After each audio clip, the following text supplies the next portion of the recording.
Twitter debates, Thracia references, and grid-based combat. Welcome back to another weekly news roundup.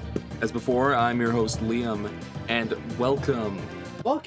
Sorry, an ant is trying to crawl up my leg. We got 2 new character profiles and a tiny, just a little bit, tiny bit of more lore on the capital of Daxian. Let's get into it. Starting with the slower stuff first, we got 2 posts a little bit after that last post on Leda. Only one of them contains any amount of new information. It says here, the imperial capital Daxian is the central city of the Dagdan Empire, surrounded by a vast lake and boasting a population well over 1 million. Various facilities line the streets, including gladiatorial arena where fierce battles unfold, a bustling market teeming with crowds, temples to the gods who rule this land, and upscale entertainment venues. In the previous video, we went over how the Dagdan Empire was entrusted to the individual sovereign, not a whole cavalcade of other gods. But here we are again with plural, and while it's possible that possible descendants of the sovereign popped up over the years,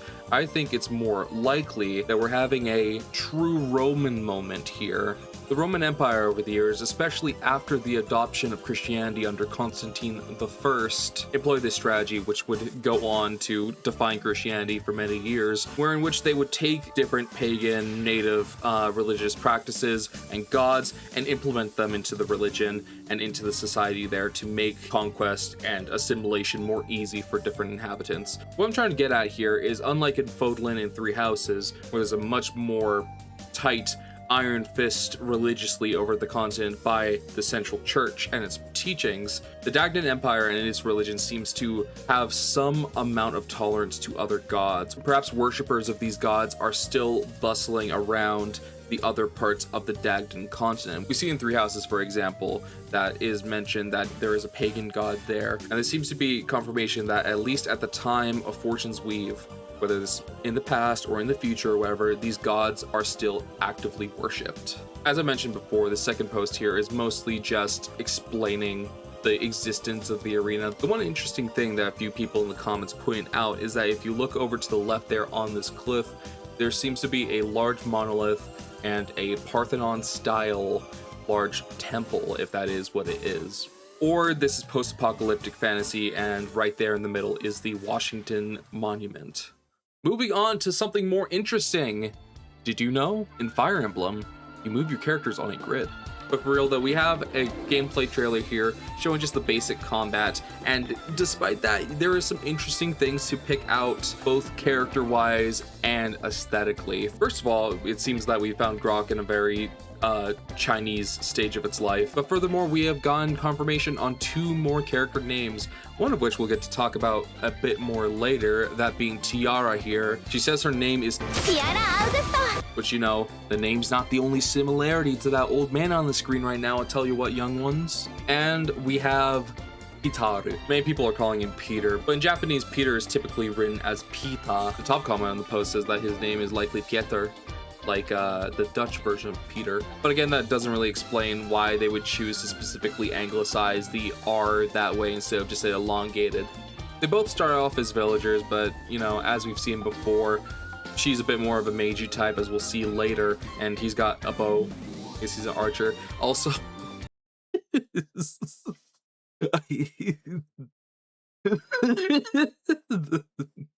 he looks really fucking stupid. He looks so sad. What is wrong? Besides that, we get a few other things from the trailer here. First of all, despite the fact that in the first trailer, in the Japanese version, Kai refers to Alton as Alton Ne-chan. She does not start off as a blue unit or a part of the same faction. We do see in the very first trailer that we got, there is a moment where Kai is being arrested in the streets. This could be potentially before that. This is a skirmish that happens before that he's arrested, and maybe Alton ends up being successfully arrested, and that's why he has to go help Alton Ne-chan. Maybe this is afterwards where they're actively helping Alton Ne-chan, We don't know. Last little detail that many people have pointed out is a cute little thing. Like when they go into battle, the street turns into a fucking mosh pit. Everyone just like circles around, and as the characters get knocked back and recoil, they can bump into the crowd, and the crowd members will actively stagger back as opposed to just stand there and be phased through. I think that's a very nice detail. This game so far has had like a lot of like aesthetic details nailed, and we're gonna see that even more through this news drop. But before that, we got the character bio on Tiara, voiced by Maki Kawase, Kai's childhood friend, an avid reader who's amassed a variety of knowledge at 15 years old. Her grandfather, who she lives with, was a former tactician, and his granddaughter inherited exceptional talent for tactics. She enjoys libraries, talking about love, her grandpa, and board games. We got a lot here. We got a Thracia reference in our midst. She is a tactician named August. Boom! We have got a gamer in our midst. Boom! And we have confirmation that Kai is probably also 15 years old. Boom! It seems from now on, with our character profiles, we are going to be having support conversations attached. We have one here between her and Kai, where they talk to each other about, you know, she just loves reading. She loves reading. Kai, he can't even finish one book. Fucking bum. But she, you know, Tiara's not allowed to read books because, I don't know, maybe they're smut, maybe they're about killing and shit in the dark secrets of the world. I don't fucking know. Purchase the game for $80 American to find out. And finally, for her gameplay trailer, they show off two things. Her kind of established class, as we knew, is going to be a kind of mage, but we have confirmation that there's innate spells in the game. Again, like Three Houses, all the systems are going to be the same. I guess we know that she learns physic, and she learns multiple rally skills. Rally skills work a bit differently in this game too, because instead of just being, you know, everyone around her like in some of the other games, or someone that you directly target like in Three Houses, it's someone that you directly target, but it can be from 2 spaces away. You see? I don't know, it helps not having to have your support character on the front lines. Oh, and one more thing we're seeing with these profiles, that the little things that I assumed were titles of the characters before are instead just the faction names. Next up, we have a bit more of a combat trailer like the one we saw previously, this time from the perspective of Dietrich's route instead of Kai's. You know, the stuff it's going over is just hit rates, crit rates, all that kind of stuff. And we got the confirmation of one more character's name as well as their profile, that being, whoa, shit, you scared me there, man. This character right here, Fabio, lots of talk about him on Twitter. People have been reacting crazily to him. A lot of people have been like, oh my god, this is the most chopped Fire Emblem character ever. I honestly erring on the side of a lot of other people here, in that his one eye there, you know, the elephant in the room, the eye in the room, it's likely either strabismus or it's a glass eye. And I'm not just saying that because, you know, like, oh, the friend who's too woke. No. One of his eyes is focused. The fact that it's only one eye reads as it's an intentional choice to have him having only one eye, but in a unique way that's not just like eye patch, which we already have in the game, right? I don't think this is a full-on Gilles de Rais moment where he's got the crazy eyes looking both sides, the frog eyes, whatever you want to say it. You don't have that, and I think that's really fucking cool. This game has been continuously, to this day, impressing me with the character design. It is going to very interesting lengths of like making character designs very unique without having to go to the lengths of like some games by just adding a bunch of details until the character doesn't look like anything else.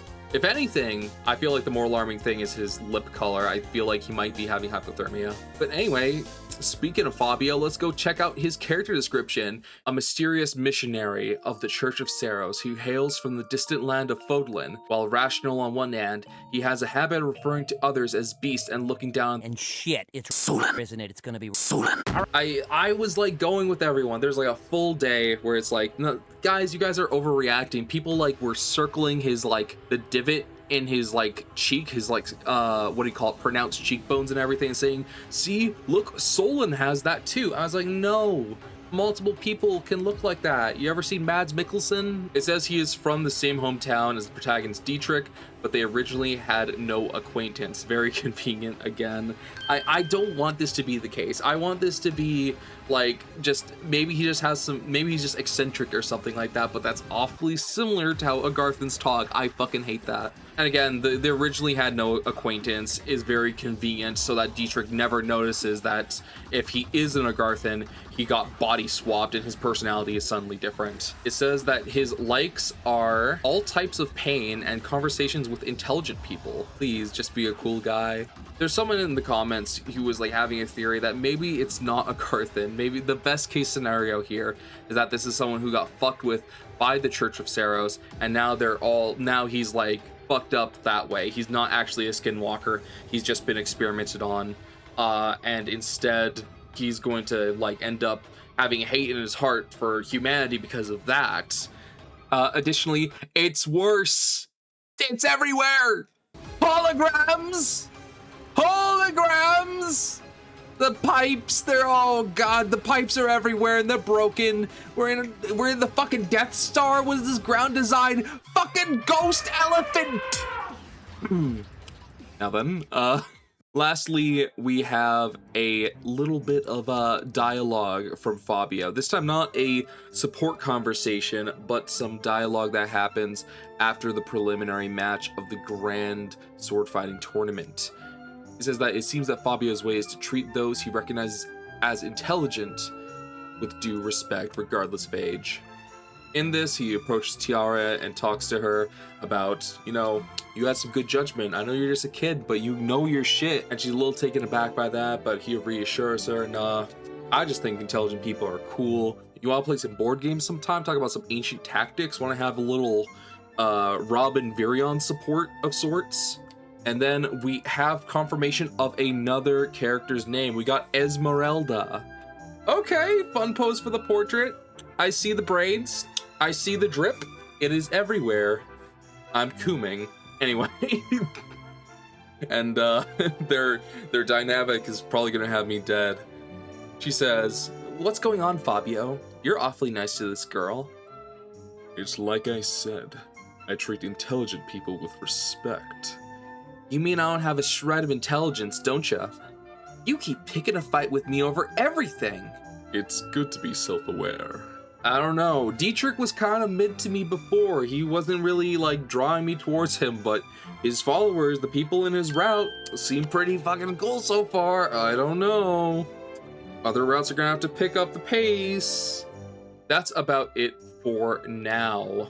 You may notice that this is not actually weekly. Blame them taking a 5-day gap between news. I was not gonna make a video just on grid-based combat and a couple of Coliseum pictures, okay? I'm probably gonna be continuing to release these on a semi-week and a half basis, you know, change the intro to week and a half, count up, whatever, but that's how it's going to go. Let me know in the comments, what do you think? What is your patented Fabio theory? So far, he's like my favorite like side character he's in so far. I mean, I guess the options are just him and Tiara. Give me your Fabio theory in the comments below. Tell me what you think of him and Tiara, and I will see you all later. Bye.